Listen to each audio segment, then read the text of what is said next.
दिल्ली के गाजीपुर बॉर्डर पर भारी ट्रैफिक जैम हो गया है। रेंग रेंग कर यहां पर गाड़ियां चल रही हैं। भारत बंद की वजह से भारी ट्रैफिक जैम की खबर सामने आ रही है। ये देखिए तस्वीरें, कैसे रेंग रेंग कर गाड़ियां चल रही हैं। दिल्ली को गाजियाबाद से जोड़ने वाला ये गाजीपुर बॉर्डर, यहां पर इस वक्त कैसा भयंकर जाम लगा है, ये आप तस्वीरों में देख सकते हैं। रजनीश रंजन हमारे संवाददाता इस वक्त गाजीपुर बॉर्डर से हमारे साथ जुड़ चुके हैं। रजनीश, ये तो बहुत बुरी हालत है, गाजीपुर बॉर्डर पर लंबे जाम की तस्वीरें सामने आ रही। बिल्कुल, देखिए आप सीधी तस्वीरें देखिए। ये पूरा ट्रैफिक जो है वेस्टर्न यूपी से गाजियाबाद होते हुए दिल्ली की तरफ आता है और जो बैरिकेड्स यहाँ पर लगाए गए हैं, ये एहतियातन दिल्ली पुलिस की ओर से बैरिकेड्स लगाए गए थे ताकि किसान यहाँ पर ना आए। हालांकि रविवार तक किसान आगे नहीं बढ़ेंगे, ये शंभू बॉर्डर से ऐलान हुआ था, लेकिन पुलिस को इस तरह की जानकारी है, आशंका है कि पश्चिमी उत्तर प्रदेश के किसान कभी भी यहाँ पर आ सकते हैं। कल भी आए थे, आज भी आए थे, इसलिए आज दोनों तरफ यहाँ पर बैरिकेड आपको दिखेंगे। सड़क का जो पूरा हिस्सा है उसका 70% ट्रैफिक दिल्ली पुलिस ने ये बैरिकेड से ऑक्यूपाई कर दिया और इसकी वजह से बहुत लंबा जाम काफ़ी पीछे तक दिखाई दे रहा है। रेंगती हुई गाड़ियां आपको नज़र आ रही है, बहुत इमरजेंसी गाड़ियां, एम्बुलेंस भी इसमें फंसी हुई हमें दिखी थी। करीब करीब 3-4 एम्बुलेंस को निकाला गया था, लेकिन इनपुट ये है दिल्ली पुलिस के पास कि वेस्टर्न यूपी से जो किसान हैं वो यहाँ पर आ सकते हैं और इसी वजह से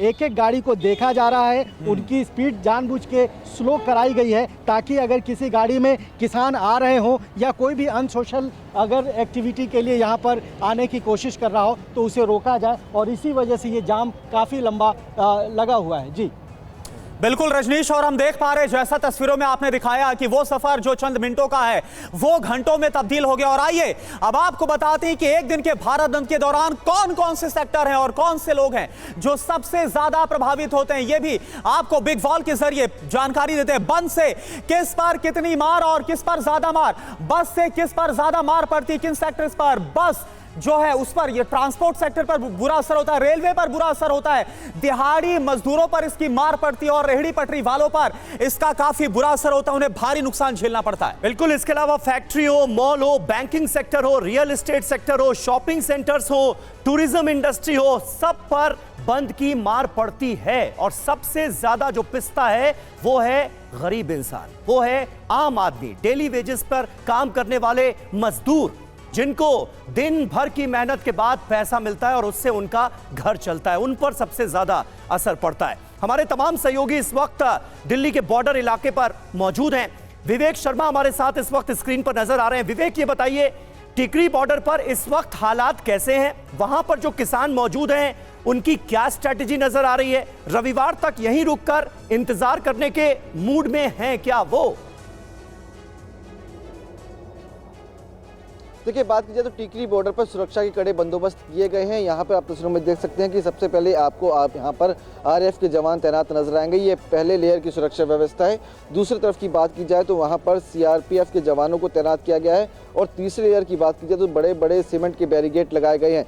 उसके ऊपर कटीली तारें आपको नजर आएंगी। उसके ठीक पीछे एसएसबी के जवानों को तैनात किया गया है। बड़े बड़े कंटेनर के ऊपर यहाँ बंकर्स बनाए गए हैं और वहाँ से अगर किसान यहाँ पे आते हैं तो आंसू गैस के गोले वहाँ से छोड़े जाने वाले हैं। साथ ही अगर टिकरी बॉर्डर की बात की जाए तो ये मुख्य रास्ता है जो कि रोहतक रोड है और बहादुरगढ़ से दिल्ली को ये जोड़ता है। उसके आसपास के रास्तों को भी यहाँ पर बैरिकेड से बंद कर दिया गया है और यहाँ पर बड़े बड़े कंटेनर्स लगा दिए गए हैं। तो साफ है कि यहाँ पे सुरक्षा के कड़े बंदोबस्त किए गए हैं। शाम के समय पर यहाँ पर मॉक ड्रिल भी की जाती है कि किस तरह से अगर किसान यहाँ पे आते तो एक्शन लिए जाने वाला है। तो हर तरह के यहाँ पे सुरक्षा के कड़े बंदोबस्त किए गए हैं। ड्रोन के माध्यम से निगरानी लगातार रखी जा रही है। आसपास सीसीटीवी कैमरे भी लगाए गए हैं। लेकिन सबसे बड़ी बात यह है कि यहाँ पर जो लोग होकर गुजरते हैं, यानी कि जब यहाँ पे ट्रैफिक की आवाजाही थी उस वक्त कई लोग यहाँ से अपने काम धंधों की तरफ जाते थे, लेकिन अब जिस तरह से ट्रैफिक की आवाजाही बंद हो गई है तो लोगों को दिक्कतों का सामना करना पड़ रहा है।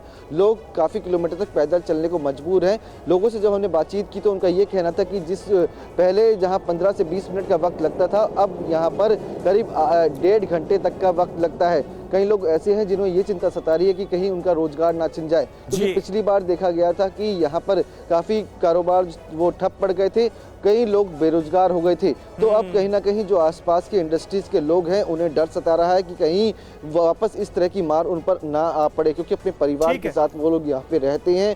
बहुत बहुत शुक्रिया विवेक आपका और हमारे तमाम संवाददाताओं का। आप सभी से आगे भी अपडेट लेते रहेंगे। तो सबसे बड़ी मुसीबत उन लोगों के लिए है जो बॉर्डर इलाके में मौजूद हैं, वहां पर उनकी दुकानें हैं, वहां पर उनका काम धंधा है, वो सब कुछ ठप हो गया और जाहिर है नुकसान फिलहाल उनको झेलना पड़ रहा है।